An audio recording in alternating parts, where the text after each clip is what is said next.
نحمده ونصلي ونسلم على رسوله الكريم اما بعد فاعوذ بالله من الشيطان الرجيم بسم الله الرحمن الرحيم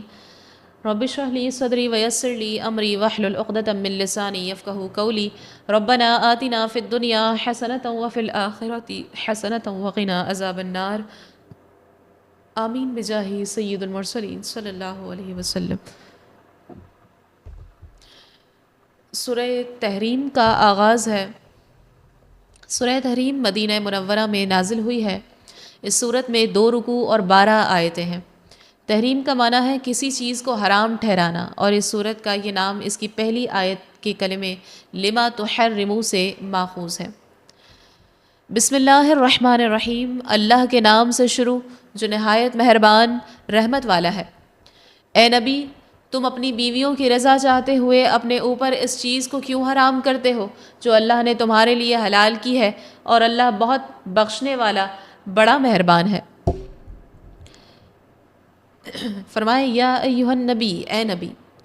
حضرت عائشہ رضی اللہ عنہا فرماتی ہیں کہ حضور اقدس صلی اللہ علیہ وسلم ام المؤمنین حضرت زینب بنت جحش رضی اللہ عنہا کے یہاں شہد نوش فرماتے اور ان کے یہاں کچھ زیادہ دیر تشریف فرما رہتے تھے۔ میں نے اور حضرت حفصہ رضی اللہ عنہا نے باہم مشورہ کیا کہ ہم میں سے جس کے ہاں حضور اقدس صلی اللہ علیہ وسلم تشریف فرما ہوں تو وہ ان سے عرض کرے، کیا آپ نے مغافیر تناول فرمایا ہے؟ مجھے آپ کے دہن مبارک سے مغافیر کی بو آ رہی ہے۔ جب ایسا کیا گیا اور حضور صلی اللہ علیہ وسلم کو ان کا منشا معلوم تھا تو ارشاد فرمایا، نہیں، البتہ میں نے زینب بنت جحش کے یہاں شہد نوش فرمایا تھا، تو ہرگز میں دوبارہ ایسا نہیں کروں گا، اور میں نے اس پر قسم کھائی۔ تو اس بات کی کسی اور کو خبر مت دینا، اس پر یہ آیت کریمہ نازل ہوئی۔ آیت کے آخر میں ارشاد فرمایا کہ اللہ تعالیٰ بخشنے والا مہربان ہے، اس نے جو ہے آپ کی ان دونوں مبارک بیویوں کو یہ قصور معاف فرما دیا، اور آپ کے لیے اس قسم کا کفارہ بیان فرما دیا ہے جس سے آپ کی ساری امت پر آسانی ہوگی۔ اب یہاں پر چند باتیں معلوم ہوتی ہیں۔ سب سے پہلے تو یہ کہ قسم کھا لینے سے چیز قسم کھانے والے پر حرام ہو جاتی ہے، اور جب وہ چیز استعمال کرے گا کفارہ لازم ہوگا۔ اور حضور اقدس صلی اللہ علیہ وسلم کا شہد کو اپنے آپ پر حرام فرما لینا محض ازواج مطہرات رضی اللہ عنہن کو راضی کرنے کے لیے تھا، نہ کہ بے علمی کی وجہ سے، کیونکہ اپنے منہ کی بو غیب نہیں، وہ تو محسوس ہوتی ہے، لہٰذا بد مذہب اس آیت سے حضور صلی اللہ علیہ وسلم کی بے علمی پر دلیل نہیں پکڑ سکتے۔ آیت نمبر 2 میں فرمایا، بے شک اللہ نے تمہارے لیے تمہاری قسموں کو کھولنا مقرر فرما دیا ہے، اور اللہ تمہارا مددگار ہے، اور وہی بہت علم والا بڑا حکمت والا ہے۔ اس آیت میں قسم کو کھولنے سے مراد یہ ہے کہ اللہ تعالیٰ نے آپ کے لیے قسم کا کفارہ مقرر کر دیا ہے، لہٰذا آپ حضرت ماریہ رضی اللہ عنہا کو خدمت سے سرفراز فرمائیے یا شہد نوش فرمائیے۔ بعض مفسرین کے نزدیک قسم کھولنے سے مراد یہ ہے کہ قسم کے بعد انشاءاللہ کہا جائے تاکہ اس کے برخلاف کرنے سے قسم شکنی نہ ہو۔ حضور اقدس صلی اللہ علیہ وسلم نے کفارہ دیا یا نہیں دیا، اس کے بارے میں مقاتل سے مروی ہے، سرکار صلی اللہ علیہ وسلم نے حضرت ماریہ رضی اللہ عنہا کو اپنے اوپر حرام کرنے کے کفارے میں ایک غلام آزاد کیا، اور حضرت حسن رضی اللہ عنہ سے مروی ہے حضور صلی اللہ علیہ وسلم نے کفارہ نہیں دیا کیونکہ آپ مغفور ہیں، جبکہ کفارے کا حکم امت کی تعلیم کے لیے ہے۔ پھر فرمایا گیا واللہ مولاکم، اور اللہ تمہارا مددگار ہے، یعنی اے میرے حبیب صلی اللہ علیہ وسلم اور ان کے گھر والوں، اللہ تعالیٰ تمہارا مددگار ہے، اسی لیے وہ تمہارے گھر کے انتظامات خود فرماتا ہے اور تمہارے گھر کے آداب سکھاتا ہے۔ وہ تمہاری مصلحتوں کا علم رکھنے والا اور اپنے افعال و احکام میں حکمت والا ہے، تو وہ تمہاری طاقت کے مطابق ہی تمہیں کسی کام کا حکم دے گا اور کسی سے منع فرمائے گا۔ آگے آیت نمبر 3 میں فرمایا،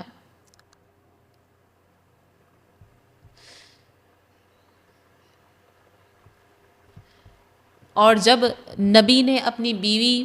ایک بیوی کو راز کی ایک بات بتائی، پھر جب اس نے اس بات کی دوسری کو خبر دے دی، اللہ نے اس بات کو نبی پر ظاہر کر دیا، تو نبی نے اس بات کا کچھ حصہ تو جتا دیا اور کچھ سے چشم پوشی فرمائی۔ پھر جب نبی نے اس بیوی کو اس کی خبر دی تو اس نے عرض کی، آپ کو کس نے بتایا؟ فرمایا، مجھے بہت علم والے، بہت خبر رکھنے والے نے بتایا۔ اس آیت میں جو واقعہ بیان کیا گیا ہے اس کا خلاصہ یوں ہے کہ جب نبی کریم صلی اللہ علیہ وسلم نے اپنی زوجہ حضرت حفصہ رضی اللہ عنہا کو 2 چیزوں پر مشتمل راز کی ایک بات بتائی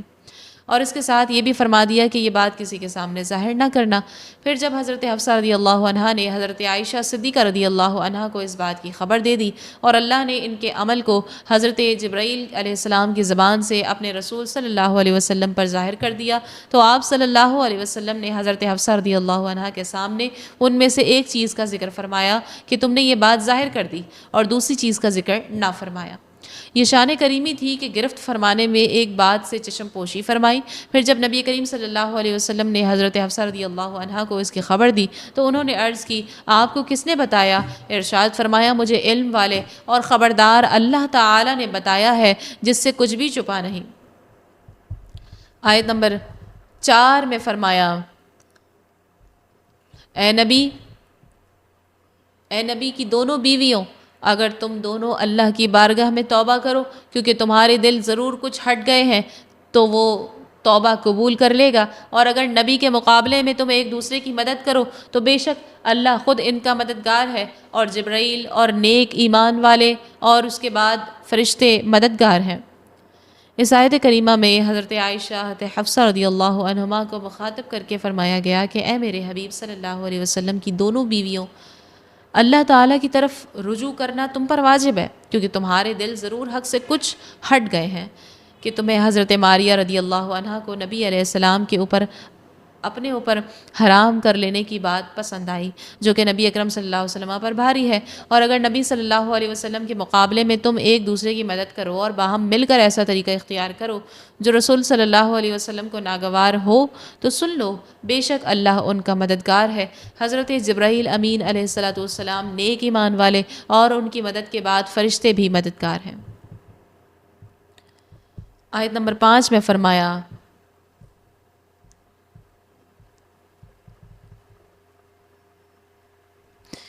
اگر وہ نبی تمہیں طلاق دے دے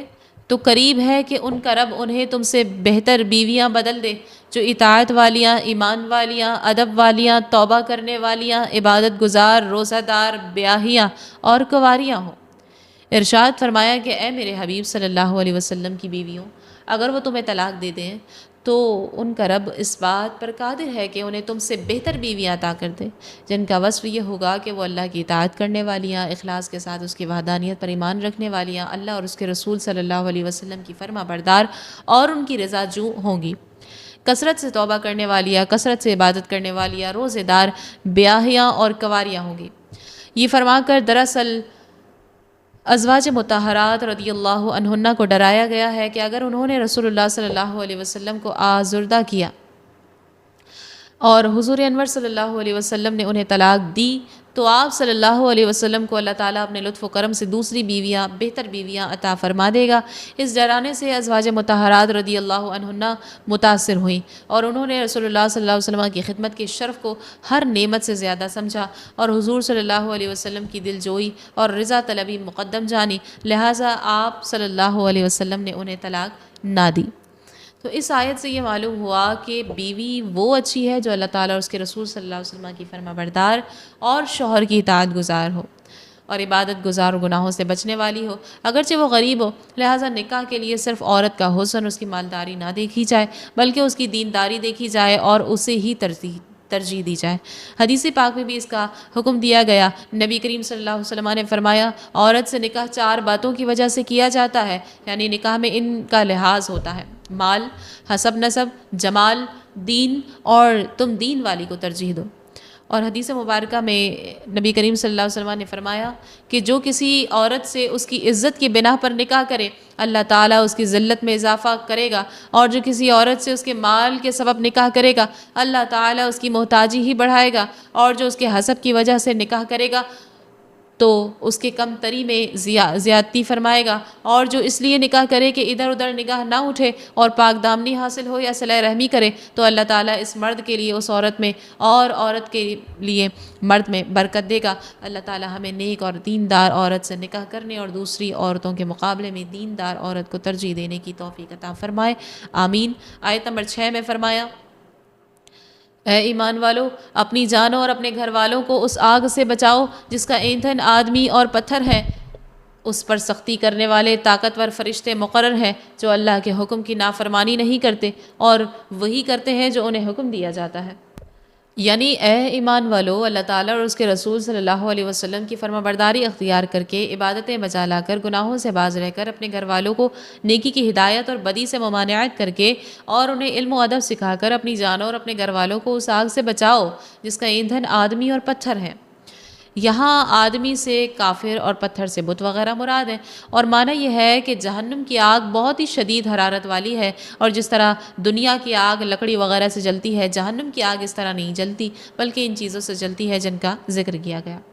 مزید فرمایا کہ جہنم پر ایسے فرشتے مقرر ہیں کہ جو جہنمیوں پر سختی کرنے والے اور انتہائی طاقتور ہیں، اور ان کی طبیعتوں میں رحم نہیں، وہ اللہ تعالیٰ کے حکم کی نافرمانی نہیں کرتے اور وہی کرتے ہیں جو انہیں حکم دیا جاتا ہے۔ تو اس آیت سے معلوم ہوا کہ جہاں مسلمان پر اپنی اصلاح کرنا ضروری ہے، وہی اہل خانہ کی اسلامی تعلیم و تربیت کرنا بھی اس پر لازم ہے۔ لہٰذا ہر مسلمان کو یہ چاہیے کہ وہ اپنے گھر والوں، بچوں، گھر میں جو افراد اس کے ماتحت ہیں، ان سب کو اسلامی احکامات کی تعلیم دے یا دلوائے، یوں ہی اسلامی تعلیمات کے سائے میں ان کی تربیت کرے تاکہ یہ بھی جہنم کی آگ سے محفوظ رہیں۔ پھر اس کے بعد آیت نمبر 7 میں فرمایا، اے کافرو، آج تم بہانے نہ بناؤ، تمہیں اسی کا بدلہ دیا جائے گا جو تم کرتے تھے۔ یعنی کافر جب جہنم میں داخل ہوتے وقت اس کی آگ کی شدت اور اس کا عذاب دیکھیں گے تو اس وقت ان سے کہا جائے گا، اے کافرو، آج بہانے نہ بناؤ،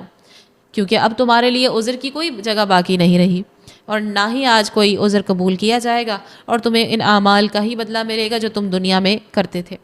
اس آیت پر سورہ تحریم کا پہلا رکوع اختتام کو پہنچا۔ دوسرے رکوع کے آغاز میں آیت نمبر 8 میں فرمایا، اے ایمان والو، اللہ کی طرف ایسی توبہ کرو جس کے بعد گناہ کی طرف لوٹنا نہ ہو۔ قریب ہے کہ تمہارا رب تمہاری برائیاں تم سے مٹا دے اور تمہیں ان باغوں میں داخل کر دے جن کے نیچے نہریں رواں ہیں۔ جس دن اللہ نبی اور ان لوگوں کو جو ان کے ساتھ ایمان لائے رسوا نہ کرے گا، ان کا نور ان کے آگے اور ان کے دائیں دوڑتا ہوگا۔ وہ عرض کریں گے، اے ہمارے رب، ہمارے لیے ہمارا نور پورا کر دے اور ہمیں بخش دے، بے شک تو ہر چیز پر خوب قادر ہے۔ یعنی اے ایمان والو، اللہ تعالیٰ کی بارگاہ میں ایسی سچی توبہ کرو جس کا اثر توبہ قبول کرنے والے کے اعمال میں ظاہر ہو، اور اس کی زندگی طاعت و عبادتوں سے معمور ہو جائے اور وہ گناہوں سے بچتا رہے۔ حضرت عمر فاروق رضی اللہ عنہ نے اور دوسرے اصحاب نے فرمایا، توبہ نصوح یہ ہے کہ توبہ کے بعد آدمی پھر گناہ کی طرف نہ لوٹے، جیسا کہ نکلا ہوا دودھ پھر تن میں واپس نہیں لوٹتا۔ فرمایا، عسیٰ ربکم، قریب ہے کہ تمہارا رب، فرمایا قریب ہے تمہارا رب توبہ قبول فرمانے کے بعد تمہاری برائیاں تم سے مٹا دے اور قیامت کے اس دن تمہیں ان باغوں میں لے جائے جن کے نیچے نہریں رواں ہیں، جس دن اللہ تعالیٰ نبی کریم صلی اللہ علیہ وسلم اور ان کے ساتھ کے ایمان والوں کو رسوا نہ کرے گا۔ پل صراط پر ان کا نور ان کے آگے اور ان کے دائیں دوڑتا ہوگا، اور جب ایمان والے دیکھیں گے کہ منافقوں کا نور بجھ گیا تو وہ عرض کریں گے، اے ہمارے رب، جنت میں داخل ہونے تک ہمارے لیے اس نور کو باقی رکھ۔ اور جب کافروں کو جہنم میں گرتا ہوا دیکھیں گے تو عرض کریں گے، اے ہمارے رب، ہمیں بخش دے، بے شک تو ہر چیز پر قادر ہے۔ فی زمانہ حالات ایسے پرفتن ہیں کہ گناہ کا ارتکاب کرنا بے حد آسان، جبکہ گناہ سے بچنا یہ بے حد دشوار اور نیکی کرنا بہت مشکل ہو چکا ہے۔ لہٰذا ہر مسلمان کو چاہیے کہ گناہوں سے بچنے اور نیک کام کرنے کی بھرپور کوشش کریں، اور جو گناہ اس سے سرزد ہو چکے ہیں ان سے سچی توبہ کریں، کیونکہ سچی توبہ ایسی ہے جو انسان کے نامہ اعمال سے اس کے گناہ مٹا دیتی ہے۔ اللہ ہمیں سابقہ گناہوں سے سچی توبہ کرنے اور آئندہ گناہوں سے بچتے رہنے کی توفیق عطا فرمائے، آمین۔ آیت نمبر 9 میں فرمایا، اے نبی، کافروں اور منافقوں سے جہاد کرو اور ان پر سختی کرو، اور ان کا ٹھکانہ جہنم ہے، اور وہ کیا ہی برا ٹھکانہ ہے۔ یعنی اے حبیب صلی اللہ علیہ وسلم، آپ حکمت کے تقاضوں کے مطابق اور موقع محل کی مناسبت سے کافروں پر تلوار سے، جبکہ منافقوں پر سخت کلامی اور مضبوط دلائل کے ساتھ جہاد فرمائیں، اور ان دونوں گروہوں پر سختی کریں۔ ان کا ٹھکانہ جہنم ہے، اور وہ کیا ہی بری لوٹنے کی جگہ ہے۔ آیت نمبر 10 میں فرمایا، اللہ نے کافروں کے لیے نوح کی بیوی اور لوط کی بیوی کو مثال بنا دیا، وہ دونوں ہمارے بندوں میں سے 2 صالح بندوں کے نکاح میں تھی، پھر ان دونوں عورتوں نے ان سے خیانت کی تو وہ صالح بندے اللہ کے سامنے انہیں کچھ کام نہ آئے، اور فرما دیا گیا کہ جانے والوں کے ساتھ تم بھی جہنم میں جاؤ۔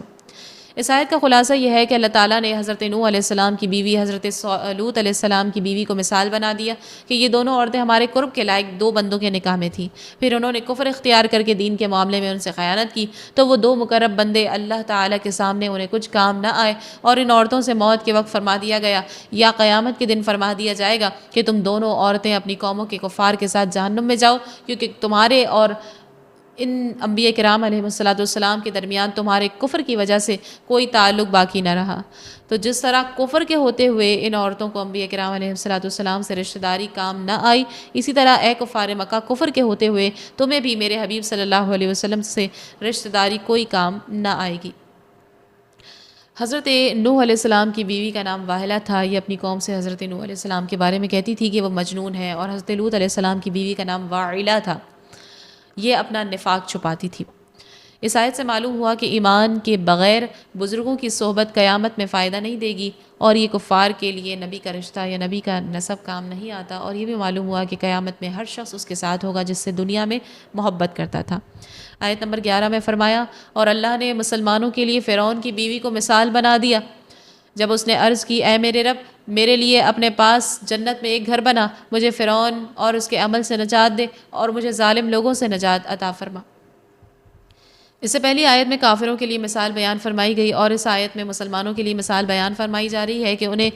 دوسرے کا گناہ نقصان نہیں دے گا۔ اس کا پس منظر و خلاصہ یہ ہے کہ جب حضرت موسیٰ علیہ السلام نے جادوگروں کو مغلوب کیا تو فرعون کی بیوی آسیہ آپ پر ایمان لے آئیں۔ فرعون کو خبر ہوئی تو اس نے انہیں سخت سزا دی، اور 4 میخوں سے آپ کے ہاتھ پاؤں بندھوا دیے، سینے پر بھاری چکی رکھ دی، اور اسی حال میں انہیں سخت دھوپ میں ڈال دیا۔ جب فرعون کی بیوی سخت بڑھ گئی، سختیاں جو ہے وہ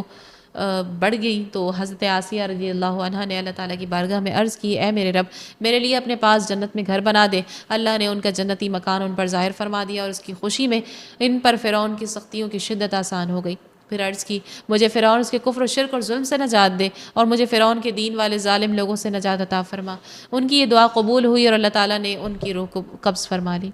تو جس طرح